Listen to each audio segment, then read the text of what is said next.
Je vais vous raconter ce qui m'est arrivé il y a quelques mois. J'ai vraiment besoin d'en parler à quelqu'un, peu importe qui. Tout a commencé pendant une soirée que donnait un de mes amis. Il est artiste et loue un loft dans une ancienne zone industrielle. Si vous voyez à quoi ressemblait Détroit dans les années 20, c'est un peu l'aspect qu'a ce quartier. 10 pâtés de maisons style début de siècle, d'anciennes usines dont la plupart ont fermé depuis longtemps. Alors voilà, je crois que je m'étais un peu trop amusé ce soir-là et j'avais fini par m'affaler sur un canapé. Je me suis réveillé vers 4 heures du matin. Le soleil n'était pas levé, mais j'arrivais quand même à distinguer des choses dans la lumière nocturne. Je me suis dirigé vers la salle de bain sur la pointe des pieds, en faisant attention à ne pas marcher sur les personnes ivres mortes qui dormaient à même le sol. Après avoir pissé, j'ai marché jusqu'à la fenêtre de la salle de bain pour regarder dehors la rue déserte. J'aimais tellement ce genre d'endroit, tellement sombre et dénué de vie, et étrangement serein. Je suis retourné au canapé et j'ai essayé de me rendormir. Passé 3/4 d'heure à regarder le plafond, j'ai décidé que je préférais partir. J'ai ravalé ma fierté et j'ai appelé ma copine pour qu'elle vienne me chercher, vu que j'étais réticent à l'idée de rentrer à pied à cette heure. C'est une personne fabuleuse, elle n'avait aucun problème avec ça. Elle s'est donné une demi-heure pour arriver, en se proposant de m'appeler dès qu'elle serait sur place.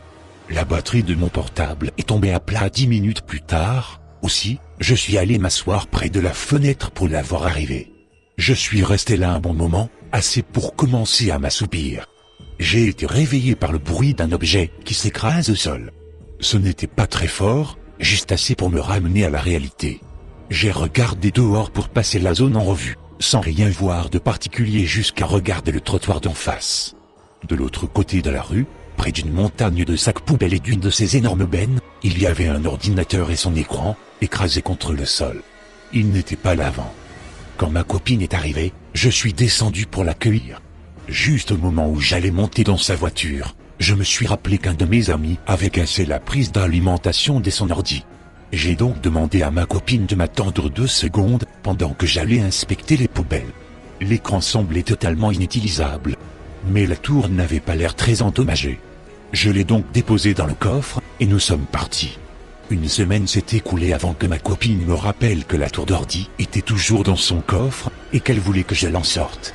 Je l'ai donc ramenée chez moi. Avant de la démonter, j'ai choisi de la connecter à mon écran pour voir si elle fonctionnait toujours, et à ma grande surprise, c'était le cas. Elle tournait sous Windows XP et semblait avoir été débarrassée de ses données. J'ai fait quelques recherches dans le disque dur avec des mots-clés comme nichon ou chat, en pensant tomber sur des dossiers secrets pleins de porno bizarres que l'ancien propriétaire aurait oublié d'effacer, simple curiosité morbide, je suppose. Sans résultat. J'ai cherché des images, rien. Et puis, j'ai cherché des fichiers vidéo et un fichier s'est révélé. C'était un avis titré Barbie, caché dans le répertoire Windows/System32. J'ai donc commencé la lecture du fichier. C'est là que ça devient dérangeant. La vidéo faisait environ 1 heure, constituée de ce qui semblait être importé depuis un autre support. On n'y voyait que cette femme, assise sur une chaise, qui parlait adossée à un décor blanc. J'ai passé la plus grosse partie du film, et je me suis aperçu qu'il n'était constitué que de ce seul plan fixe, sans aucune interruption.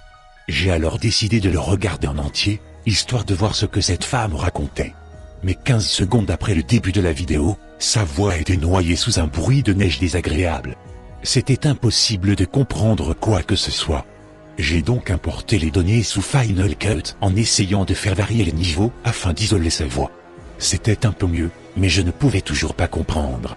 J'étais fortement intrigué maintenant, et j'ai commencé à examiner en détail ses expressions et sa gestuelle. Apparemment, elle répondait à des questions, elle s'arrêtait périodiquement de parler, et répondait un peu plus tard.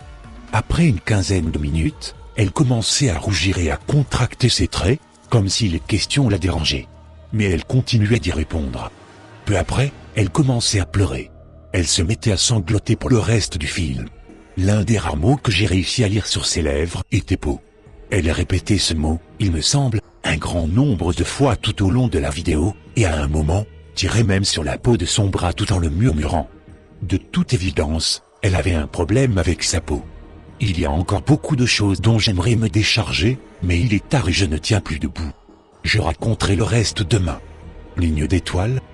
Pendant une quarantaine de minutes, La femme pleurait de plus en plus fort, jusqu'à finir par ne même plus pouvoir regarder la caméra. Après ça, elle cessait de parler. Jusqu'à la fin, elle ne faisait que pleurer, la tête baissée. Étrangement, elle ne bougeait pas et ne se levait pas, le film se terminant sur un lent fondu au noir. J'étais abasourdi. Cette nuit-là, je me suis repassé tout le film plusieurs fois, cherchant des variations, des changements dans ses mouvements pour m'aider à comprendre ce qui se passait.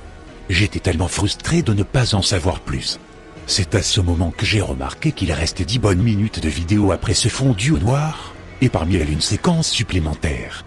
La caméra tremblait beaucoup, c'était presque impossible de distinguer quoi que ce soit. Je suis tout de même arrivé à voir des jambes, marchant sur une voie ferrée. Je suppose que l'enregistrement était accidentel, étant donné que l'image n'avait pas de cadre particulier. Celui qui tenait l'appareil devait l'avoir en bandoulière et avait oublié de l'éteindre, ou quelque chose comme ça. La marche durait bien 6 minutes, jusqu'à arriver à une forêt où la personne marchait sur un chemin fait de planches de contreplaqué posées sur la litière.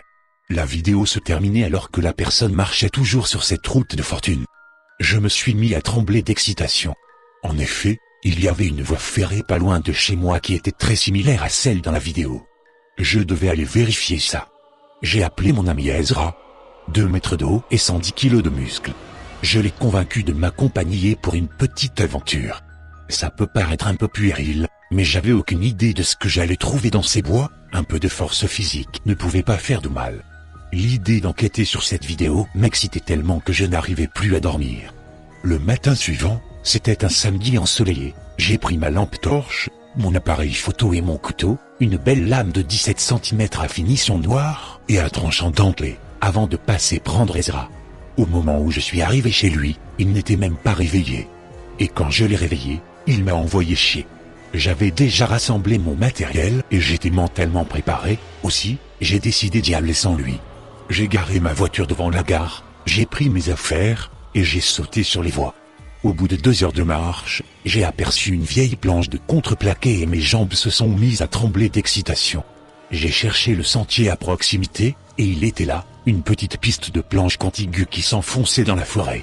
Je me suis lentement avancé sur le sentier, en faisant bien attention à tout ce que je voyais.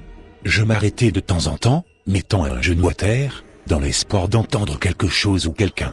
Mais c'était le calme plat. C'est peut-être une des expériences les plus angoissantes que j'ai tentées. Je ne savais pas du tout à quoi m'attendre au bout de cette piste. Et puis, j'ai fini par apercevoir une clairière herbeuse au milieu de cette forêt dense. Et une maison s'y trouvait, envahie par la végétation. De par son aspect, je dirais qu'elle devait être inhabitée depuis 20, peut-être 30 ans. J'ai pris mon appareil et j'en ai pris quelques photos. À quelques mètres du bâtiment, il y avait une cabane à outils faite de tôle rouillée. Je me suis assis un moment entre les arbres, absorbé par ma contemplation. J'étais réticent à l'idée de m'aventurer en terrain découvert, par peur d'être vu. Ça m'a pris un moment pour rassembler assez de courage pour aller dans la maison. La porte était entrebâillée. Je l'ai poussée tout en allumant ma lampe torche, et j'ai constaté avec soulagement que l'intérieur était en fait bien éclairé. J'ai rangé ma lampe et pris mon appareil pour prendre quelques photos de plus. Il n'y avait aucun meuble. Des briques, des morceaux de bois et des gravats étaient éparpillés sur le sol, et certains murs étaient percés d'énormes trous. En entrant à l'intérieur pour explorer plus en détail, j'ai vu certaines choses auxquelles je n'ai pas beaucoup prêté attention sur le moment, mais quand j'y repense aujourd'hui, ces choses-là me dérangent profondément. La première chose qui m'a paru un peu étrange, c'est cette porte que j'ai vue dans la première salle, et qui, je suppose, menait à la cave. Comparée au reste de la maison, elle paraissait beaucoup trop neuve. C'était la seule porte verrouillée dans tout le bâtiment. Et puis, quand je suis allé visiter l'étage, j'ai aussi vu des chaises et une table pliante, elle aussi en un peu trop bon état. Mais, sans que je sache vraiment pourquoi, ce qui m'a le plus dérangé, c'est la salle de bain. La poussière sur le miroir avait été essuyée, et dans la baignoire reposait une bâche de plastique translucide qui était encore couverte de gouttes d'eau, provenant, je suppose, de son dernier lavage. C'est à ce moment que j'ai entendu ce gémissement. J'ai paniqué. J'ai sauté par la fenêtre, manquant de me tordre la cheville, et j'ai couru jusqu'au sentier. À mi-chemin, j'ai réalisé que ce gémissement ressemblait au bruit d'une conduite d'eau qui se dilate sous l'effet du courant, et ce court moment de soulagement s'est mué en angoisse quand je me suis demandé comment une ruine au milieu des bois pouvait avoir l'eau courante.